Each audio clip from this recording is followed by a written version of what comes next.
Hello students, in previous class we read about how the Muslim League converted the people, motivated the people, Muslim people, and how the Pakistan, the name was coined by Rahmat Ali, how many people supported that, though during that time the Congress was failed in addressing the fear of Muslims. From 1944-45, most of the Congress leaders were jailed.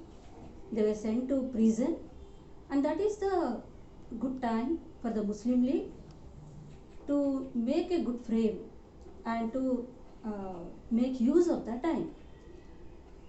And next part of the lesson is Quit India Movement. And the heading is, who will make the British quit India? That is a very big question now. Who will do that? And if it is separated, if the divide and rule policy of Britishers is worked out, then it is not possible. So who will do that? What is that Quit India Movement? Let us see. By 1941, Japan started expanding into Asia. Those are Southeast Asia. This was clear threat to Indian territories, and that is clear threat to Indian territories, but during that time you are under the control of Britishers. So that is a direct threat to Britishers. Why? Because India is one of the best place for them to exploit all kind of raw material, and particularly there the cotton and indigo and different kind of raw materials. So once if the colony is losing from their hand, then they cannot do that. They are going to be the losers.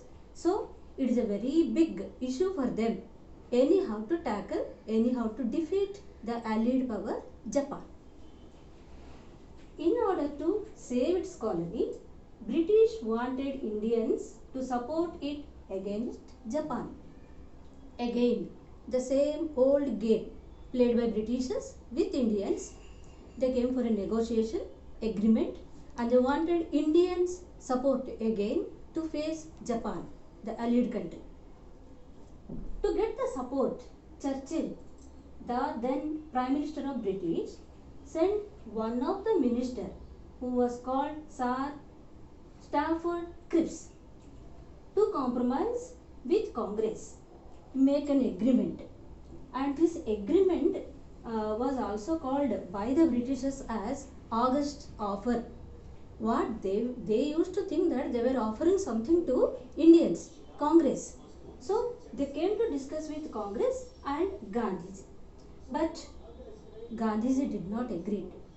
And we wanted that time, Congress wanted that time, one of the defense or one of the executive member must be in the British Council during that time. But they did not agree with that. So these talks were failed. That was called as either August Offer or Cripps Mission. So with the black flags, as the talks were failed with black flags, all the Indians started shouting, "Go back, Cripps." After the failure, this is the very important part. After the failure of the Cripps mission in 1942, Gandhiji started his major movement against the British, termed as Quit India Movement.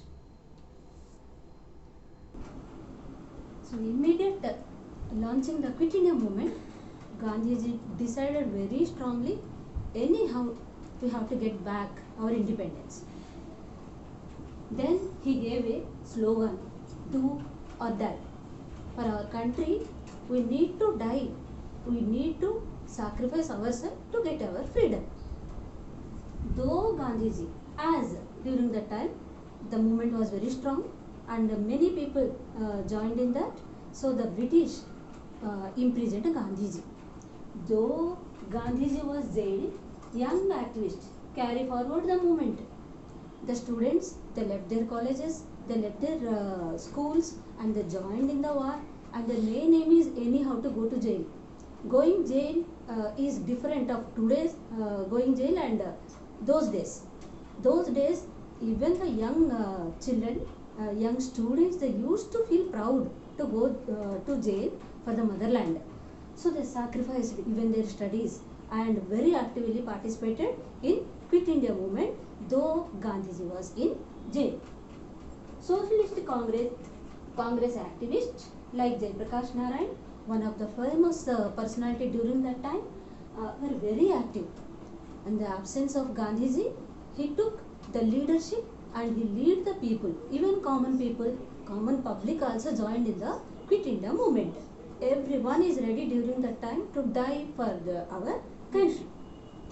Districts like Satara in west, that is present in Maharashtra, Medinapur in east, that is in West Bengal, declared independence. They themselves, many districts, many villages and many parts of the India, they declared themselves independence, and they too joined very actively, even village people, they too joined very actively in Quit India movement.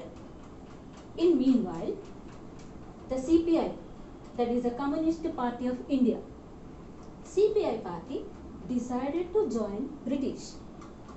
Why they wanted to join British at that time and the ending, towards the ending of Second World War, the Nazis, they wanted attacking to USSR, and USSR one of the communist country, and where the CPI supporting to the communist party, communism, to support the communalism, they wanted to support USSR and they wanted to go with Britishers, that means against Japan.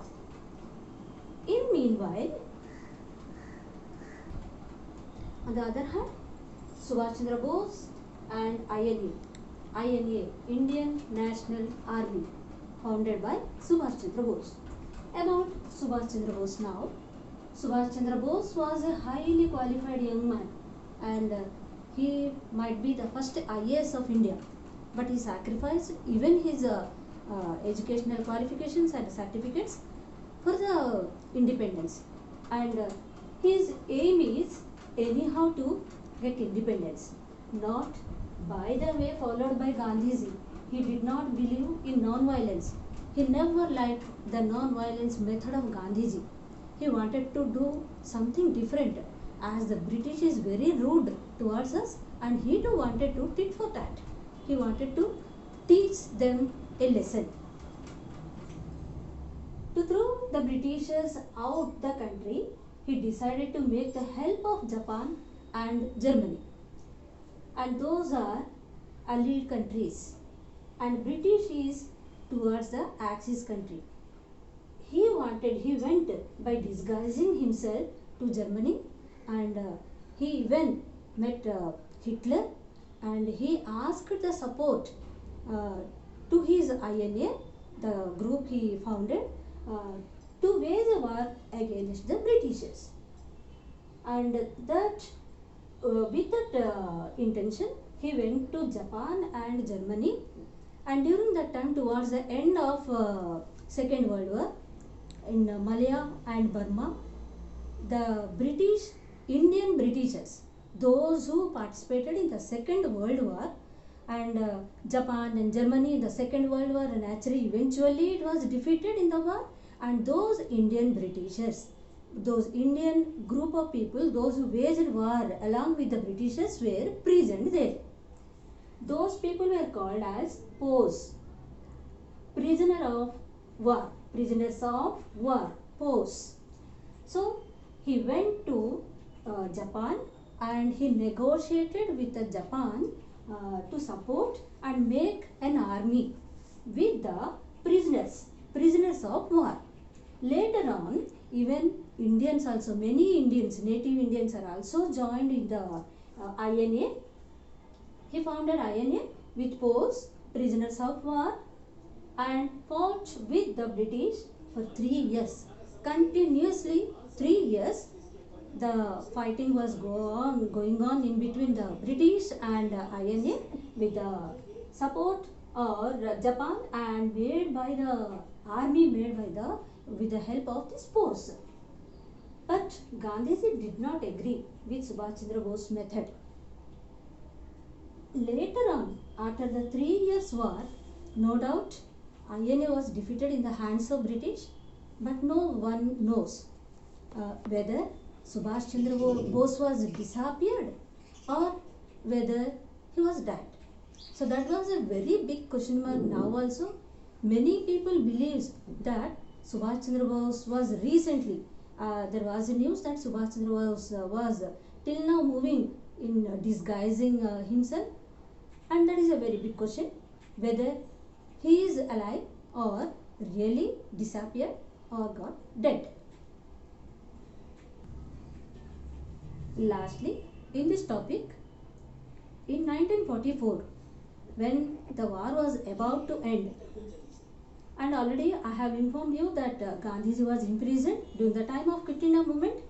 Gandhiji released from the jail, and Britishers were ready to one more negotiations with Gandhiji and Indians. Those are called as different round table conferences. We will discuss it in next class.